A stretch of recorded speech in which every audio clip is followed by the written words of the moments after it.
منذ قديم الأزل ونحن نتداول قصص حب شهيرة بين شخصين أذابوا العشاق بتفاصيل قصصهم الساحرة وحبهم القوي الذي صمد للنهاية. بعض هذه القصص تحمل نهاية مأساوية حزينة وبعضها لها نهاية سعيدة ومبهجة، وهي دي حكايتنا النهاردة. تخيل معايا كده انك تكون مكتئب نفسيا بسبب انك لسه خارج من علاقة عاطفية ومش عاوز تتكلم مع حد، بس بعد وقت الشخص ده بيروح مدرسته وبيقابل فتاة أحلى وأجمل بتخرجه من المود اللي فيه، ودي قصة بطلنا تاشيبانا. فقبل ما نبدأ حكايتنا ما تنسوش تصلوا على الرسول صلى الله عليه وسلم، وتعالوا بينا نكمل باقي الحكاية. حكايتنا بتبدأ بواحدة اسمها ميا بتفضل تصيح على واحد اسمه نيني اللي بيكون أخوها، وهو ده بطل حكايتنا النهاردة، لحد ما بيصحى علشان يروح المدرسة. ومع إنه ما كانش عايز يخرج يواجه العالم في الجو الساقع ده ويسيب الأوضة، إلا إن كل ده كان أهون من صياحها، فقرر يخرج علشان أكيد العالم مش أسوأ من الصياح ده. بيتمشى نيني مع ميا للمدرسة، بعدين بتشوف ميا واحدة صاحبتها فبتسيب أخوها وبتروح معاها. بيجي واحد زميل نيني وبيرخم عليه، بيقول له نيني سيبك مني، احنا مش صحاب لو تفتكر. بيطلع له الشخص ده مجلة مراهقين وبيقول له انا كنت جايب المجلة دي لواحد صاحبي، بس شكل دي صحوبية من جنب واحد. بيرد نيني وبيقول له مين؟ حسن فريز؟ يا جدع وحشني والله، فين يا عم وفين ايامك؟ الاصدار ده 2020 صح؟ بعدين بننتقل للفصل، بنلاقي المدرسة بتقول للطلاب ان في مهرجان هتعمله المدرسة السنة دي وانهم محتاجين حد من الفصل علشان يمثله. بتقوم واحدة وبتتطوع وبيكون اسمها اياتشي. بعدين بيجي صاحب نيني وبيقول له يلا نجيب اكل. بتيجي واحدة صاحبتهم وبيعرضوا عليهم تيجي معاهم، بتقول لهم لا، هم هيلعبوا حجر ورقة مقص واللي هيخسر هيروح يجيب لهم الاكل. بيلعبوا وبيخسر نيني وبيروح هو. لما بيروح بيلاقي واحدة شكلها جديدة في المدرسة، بيروح يجيب لها اكل هي كمان ما جاتش عليها. وهو راجع بيفكر في البنت علشان كانت مكسوفة زيادة عن اللزوم وبيقع منه الاكل. بتكون موريشما جنبه بتساعده، وبتكون دي المدرسة كلها معجبة بيها. المهم بتفضل تقول لي نيني هو احنا ما تقابلناش قبل كده؟ بنعرف انها شافته وهو بيجيب الاكل للبنت، وبعدين بتسلم عليه وبتمشي. بعدين بيرجع نيني للفصل علشان ياكلوا، وهما بياكلوا بتيجي اياتشي وبتقول لنيني انها ما عرفتش توصل لانه عايز يبقى ايه لما يكبر، وبتقول له انها عايزه تعرف علشان تأيدها وعلشان برضه هو اخر واحد في الفصل فبيوافق. في اخر اليوم بتيجي اياتشي علشان يخلصوا اللي مطلوب من نيني، بس هو بيكون بيدور على صاحبه علشان ياخد منه حق الاكل. بتقول له انها فاكره انها شافته عند المكتبه، بيروح علشان يدور عليه. لما بيوصل نيني للمكتبه بيدور على صاحبه بس بيخبط في موريشما، فبتقول له ابن حلال جيت في وقتك. بتشيله الكتب وبتتمشى معاه. بتيجي واحده صاحبتها وبتخلي موريشما تعتذر له وبتاخد منه الكتب وبتقول عليه قبل ما يمشي انه شهم. بعدين بنشوف نيني هو مبسوط وبيقول انه هيحاول تاني في العلاقات. بعدها بكام يوم بيكون نيني بيلعب مع زمايله وبيفكر في اللي حصل من سنتين، وانه كان مستني واحده بيحبها بس هي اختفت وما جاتش في الميعاد اللي كانوا متفقين عليه، ومن وقتها وهو مجروح وما بيكونش عايز يقرب من حد تاني بسبب كده. بنلاقي موريشما جت وبتنط فوق نيني وبتقول خلوني العب معاكم، بس بتوقع نيني. بعدين بيتمشى نيني مع موريشما شويه وبيتكلموا، وبيقابلوا ميا اخته وبيعرفها عليها، وبعدين بتمشي. لما بتمشي بتقول موريشما انها حابه تتعرف اكتر على ميا ويبقوا صحاب اكتر. بعدها بكام يوم بيشوف نيني موريشما قاعده بره لوحدها، بيروح له وبيكون معاه منديل سخن ما تسالش ازاي. المهم بيقعدوا يتكلموا مع بعض وبتشكره، وبعدين بيقول لها نيني انه بيحبها. بتشكره وبعدين بترفضه علشان هي بتحب اللي اكبر منهم واللي ينفع يعتمد عليهم اكتر. بيكون نيني قاعد مصدوم وبعدين بيروح علشان ينام. بيجي تاني يوم وبنلاقي ان نيني معرفش ينام طول اليوم، بيكون تحت عين اسود وزمايله بيكونوا قلقانين عليه، فبيقولوا له يروحوا عند الدكتوره. لما بيروح هناك بيلاقي موريشما هناك نايمه فبيتخض. بتصحى موريشما بتقول له مالك يا ابني في ايه؟ بيقول لها انه معرفش ينام امبارح فعلشان كده هو هنا. بتقول له انها كمان معرفتش تنام علشان كانت سهرانه بتتفرج على التلفزيون. بيستغرب نيني من موريشما انها بتتعامل طبيعي ولا اكن حاجه حصلت. بعدين بتبدا موريشما تغير وبيكون نيني واقف بيفكر. بتقول له مالك يا ابني؟ بيقول لها مستغرب بس علشان انت رفضتيني امبارح ودلوقتي ولا اكن في حاجه، وبصراحه كنت عايز اعرف لو ينفع نتكلم عادي وما ياثرش ده على اللي بينا. بتقول له انها مهتمه بيه بيه. بعدين بيكون نيني مستغرب،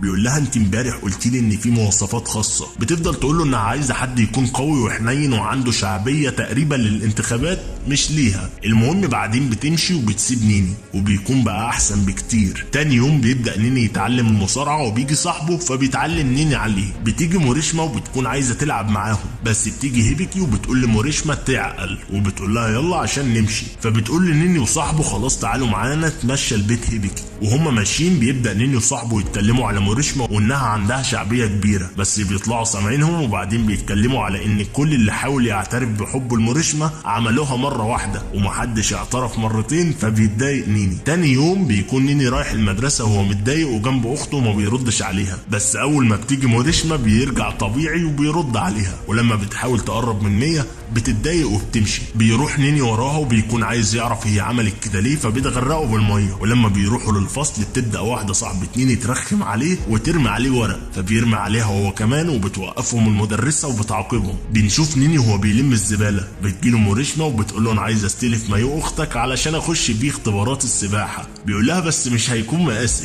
بتاخده وبتروح بيه لمكان حمام سباحه البنات علشان تستلف لبس سباحه من واحده هناك. ولما بتلبس اللبس بترجع بتلاقي واحده بتسال نيني بيعمل ايه هنا. بتقول لها انه تبعها ولسه هتسبح. بنلاقي صاحبتها هيبيكي جت وبتطردهم من حمام السباحه وما بتخليش موريشما تنزل علشان هي مش مشتركه. بيخرجوا وبيقول لها نيني يروحوا المكتبه. بتكون مش راضيه علشان الكتب اللي من النوع اللي هي عايزاه هي استلفتها كلها. بيقول لها نيني انه هيجيب لها كتب جديده في المكتبه. ولما بيروحوا المكتبه بيكون نيني اتاخر، ولما بيرجع بيلاقيها نايمه. لما بتصحى بيوريها الكتب بتفرح. بيقول لها ان هو بيحبها تاني، بتتكسف. بعدين بتقوم بيساه وماشيه. تاني يوم بيكون نيني في المدرسة وأكنه بيكتشف العالم من أول وجديد. في نص اليوم الدراسي بتيجي المدرسة وبتسأله مالك في إيه؟ بيقول لها ولا حاجة. تقول له ده حب جديد ده صح؟ في نفس الوقت بتيجي زميلة نيني وواحدة صاحبتها وبيكونوا مستغربين إن نيني واقف مع المدرسة. بتيجي موريشما وبتشد نيني وبتاخده على جنب وباين إنها غيرانة علشان كان واقف مع بنات. بعدين بنشوف موريشما وهي بتكلم هيبيكي وبتحكي لها على نيني وإنه حاول يقرب منها أكتر ويهزر معاها وإنها خايفة تسيبه يعمل كده. فبتشجعها هيبيكي إنها لو بتحبه تسيبه يعمل كده علشان يقربوا من بعض أكتر. تاني يوم بتروح وبتنط على ظهر نيني وبتعمل نفسها قطة وبيكون مستغرب نيني منها بس بيعجبه الموضوع. وهم ماشيين بيتكلموا مع بعض وبيعرض عليها انه هيعمل لها اكل. بيجيب لها نودلز وبيقعدوا في الكانتين وبيبداوا يلعبوا. واللعبه بتكون ازاي بقى؟ بص ان موريشما مخطوفه ومربوطه وما كلتش بقالها يومين وان هو اللي هياكلها. بتتقمص موريشما الدور، بيعيش اللحظه، بيكون الكل مستغربهم وبيبص عليهم. بعدها بكام يوم بيكون نيني قاعد بره مستني موريشما علشان يمشوا مع بعض، بس بتيجي اخته مية وصاحبتها وبيقولوا له انه يجي معاهم علشان يجيبوا حاجات بمناسبه الكريسماس. فبيقول يروح معاهم وخلاص. وهم ماشيين بيكون نيني شايل كل حاجه. فجاه بيلاقي موريشما جنبه فبيكون مش عارف يعمل ايه. بيقول لهم انه عايز يروح الحمام وبيسيبها وبيروح لها. بيروح لموريشما بتكون بتلعب لعبه وبتكسب فيها دبدوب صغير كده. بعدين بيخشوا صاله العاب بيلعبوا لعبه مع بعض بتقول لهم نسبه التوافق ما بينهم. وفي تاني مره بياخدوا تقييم عالي فبتفرح موريشما وبعدين بيمشوا. بيروحوا يقعدوا في جنينه على البحر. لما بيروحوا بنعرف انهم يعرفوا بعض من بدري وانها شافته من سنه كان قاعد في نفس المكان. بتقول له انها كانت خارجه تبص على الكلب بتاعها بس لقت نيني كان قاعد مكانه. مش عارف ليه التشبيه الغريب ده بس قشطه ماشي يعني. بيقول لها انه كان مستني واحده كان المفروض يقابلها بس الكلام ده من سنتين وانه راح يقعد السنه اللي فاتت في نفس المكان وكان لسه بيفكر فيها لحد ما موريشما جت وقطعت حبل افكاره وبقى مركز معاها هي. بعدين بيقول لها انهم هيخرجوا يوم راس السنه في اخر ساعه تحديدا في معتقداتهم ان ده وقت البوسه. فبتقول له لا صعب مش هينفع. بعدين بتقول له ان قرايبها جايين من انجلترا وبتعزمه يجي يحضر الحفله دي. بعدين بيجي لها جري ولما بيوصل بيكون دخان بيطلع من راسه. بتقول له تعالى الاول تاخد لك دش كده قبل ما تقابل اهلي. بيستغرب لما بيلاقي انهم دخلوا فندق. بتاخده توديه لحمام السباحه وبينزلوا هما الاتنين فيه. بعد ما بيخرجوا بيسالها نيني هيقابلوا عيلتها فين. بتقول له انهم المفروض هيروحوا للدور الاخير علشان يقابلوهم. وهم طالعين بنعرف ان اصلا عيلتها مش موجوده علشان جدودها اتاخروا بسبب الطياره واهلها مش موجودين. هيجوا معاهم وانهم هيبقوا لوحدهم في الاوضه. بيقعدوا عادي وبعدين بتخرج موريشما وبتكون خايفه لا يكون نيني مش بيحبها وانه بيضحك عليها، بس هو بيقول لها ان مفيش حاجه في دماغه وانه بيحبها فعلا.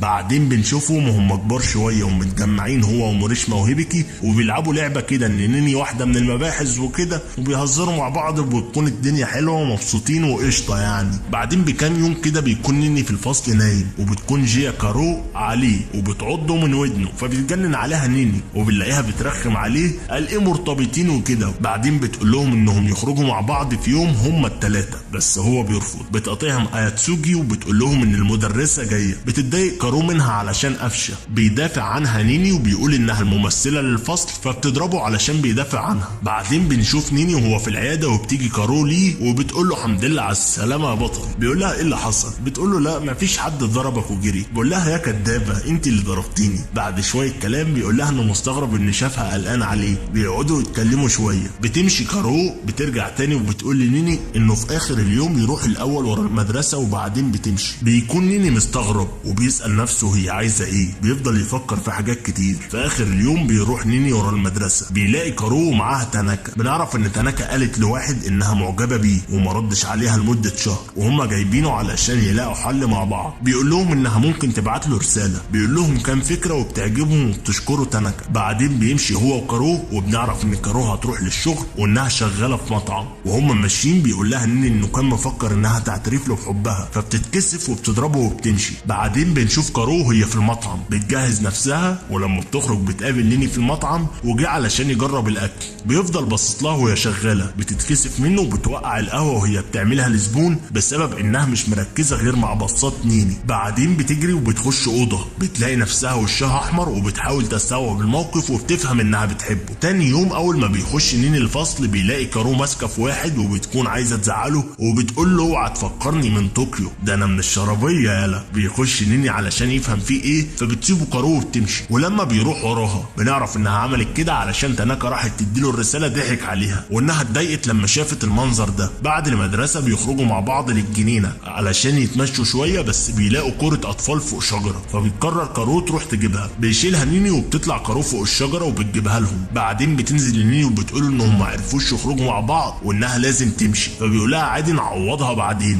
بتقول له ماشي وبتمشي. بعدين بتمشي كارو وبتشوف امها وبتنادي عليها، بس بنلاقي حد جالها وخدهم ومشيوا مع بعض، فبتتصدم كارو وبتعيط. تاني يوم بيروح نيني للمدرسه بس ما بيلاقيش كارو في الفصل، فبيستغرب وبيسال عليها. لما بيجي نص اليوم بيسال عليها برضو تاني، بس واحده بتقوله ان كارو غابت من غير عذر. ولما كلموا اهلها عرفوا انها ما رجعتش البيت من امبارح، فبيجري نيني علشان يدور عليها. بنشوف كارو في الجنينه وبتعيط وزعلانه علشان امها. بيشوفها الطفلين اللي ساعدوهم امبارح. بعدين بيجي نيني وبيشوف الطفلين وبيسالهم عليها. بيقولوا انهم شافوها بتعيط قدام الشاطئ. بيروح بس ما بيلاقيهاش. بعدين بيروح للمطعم اللي بتشتغل فيه. بيلاقيها بعد ما بيركز جوه قوي وبتاخد بالها منه. بتقوله انها هتخلص شغل بعد ربع ساعه، بس هو ما بيكونش معاه فلوس علشان يخش المطعم، فبيستناها بره. بعد الربع ساعه بتخرج له معاها كوبايتين قهوه. بتديله واحده علشان يدفي نفسه. بيسالها كانت فين امبارح وليه ما جاتش المدرسه. بتحكي له على اللي حصل وانها شافت امها خارجه مع حد وكانت مبسوطه بطريقه هي مش متعوده عليها، وانها كانت دايما بتحاول تخلي امها ما تحسش بحاجه،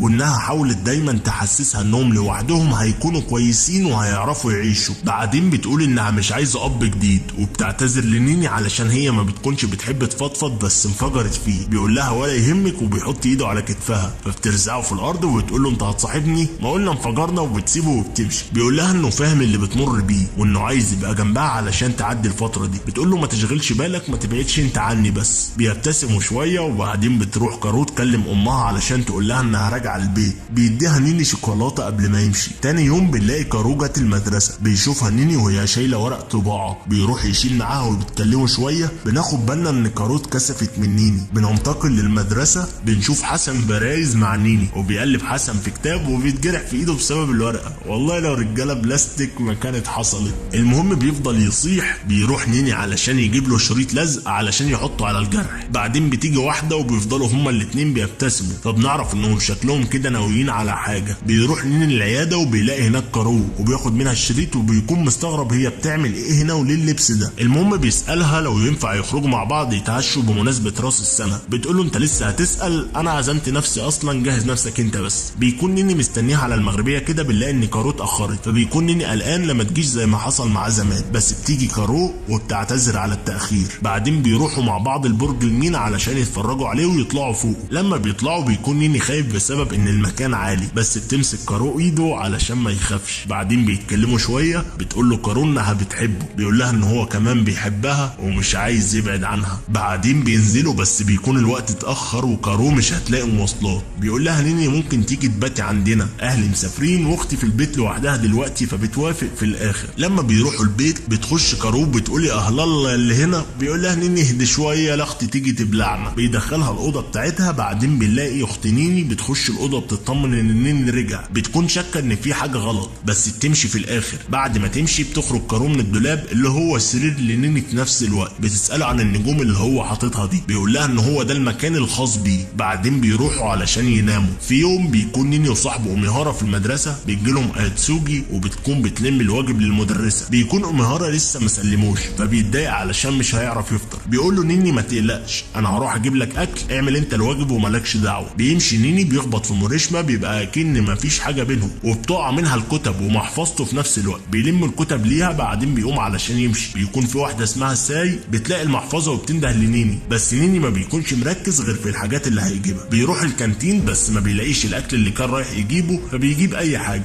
بيجي يدفع ما بيلاقيش المحفظه، وبيلاقي سي جت وراه علشان تديله المحفظه. بيشكرها بس هي بتكون مكسوفه فبتمشي. بعدين بيسال نيني اخته عليها يمكن تعرفها، وبيلاقيها جت وبتسلم على اخته. بيكون مصدوم في الاول بس بعدين بتعرفهم على بعض وبيشكرها على انها رجعت له المحفظه. في اخر اليوم وهم راجعين بيلاقي نيني سي واقفه ورا عمود النور، ولما بيروح يقول لها مالك واقفه كده ليه، بتقول له انها خايفه من كلب جوه بيت من البيوت دي. بيقول لها ما تخافيش انا هعديك. وهم بيقربوا بيكون نيني شايف خيال الكلب وشبه خايف منه. بيقرب وبيبص في الاخر بيلاقي جرو صغير، فبتجري ساي. بعدين بيروح بيها نيني للمطعم اللي بتكون كارو شغاله فيه. بتيجي وبترخم عليهم شويه، ما تسالش ايه اللي حصل بينهم علشان انا ما اعرفش. هو مره واحده ما بقوش مع بعض. انا اللي مضايقني ان كل ما احفظ اسم واحده بيسيبها، تقريبا كده المشكله فيا انا. بعدين بتاخد طلباتهم وبتمشي. بتقول سي لنيني انه عاجبها اللبس بتاع كارو، وانها عمرها ما اشتغلت قبل كده، وانها عايزه تجرب الشغل. بينده نيني على كارو قبل ما تمشي، بيسالها لو محتاجين ناس. بتقول له محتاجين ناس. بيقول لها طب حلو، سي عايزه تنضم ليكوا. بتقول له تمام بس هنتكلم بعد ما اخلص شغل،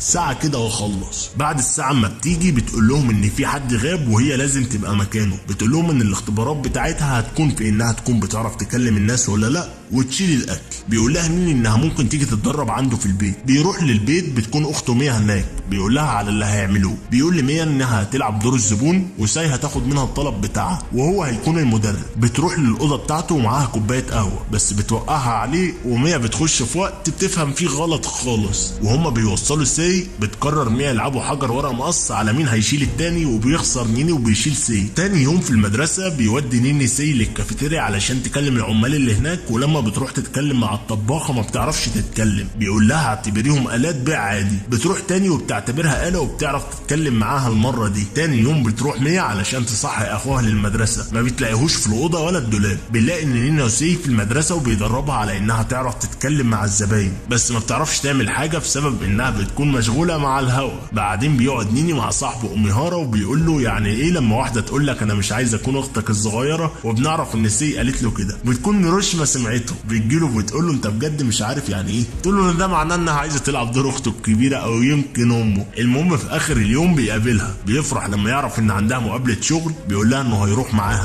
معاها للمطعم. بيلاقيها اتقبلت وبيفرحوا. وبعد كام يوم من شغل سي بيروح نيني واخته كارو اوميهارا للمطعم علشان يشوفوا صاحبتهم ويشجعوها. بعدين بكام يوم بتعزم سي نيني علشان يروح معاها الملاهي علشان بيكون في زبون اداها تذكره. بيروحوا وبيقضوا اليوم، وفي اخر اليوم بتقول سي لنيني انه ينضم ليها علشان يخشوا مسابقه افضل ثنائي. بيوافق سي على انه يروح علشانها وانه قدامهم شهر يتدربوا فيه. تاني يوم بيروحوا المطعم علشان ياكلوا ايس كريم كبيره، وده بيكون التدريب بتاع افضل ثنائي. بيعدي الوقت وبيجي يوم المهرجان اللي هيكون فيه المسابقه، وبيكون الكل متنكر. بيخش نيني مع سي وبيكونوا لابسين لبس عرسان في فرح، وبتبدا الاسئله. بيعكوا الدنيا خالص بصراحه، بس ماشي نعديها قشطه يعني. في الاخر ما يكسبوش، اللي بيكسبوا هم موريشما وصاحبتها هيبكي في المركز الاول، سي ونيني في المركز المركز الثاني. بعدين بيخرجوا هم مستمتعين وبيتكلموا على انهم ما بقوش في الترتيب الاول، بس ما بيدوش الموضوع تركيز. بعدين بيخرجوا علشان يتفرجوا على فيلم مع بعض وبيحتفلوا بالكريسماس. بيرجعوا البيت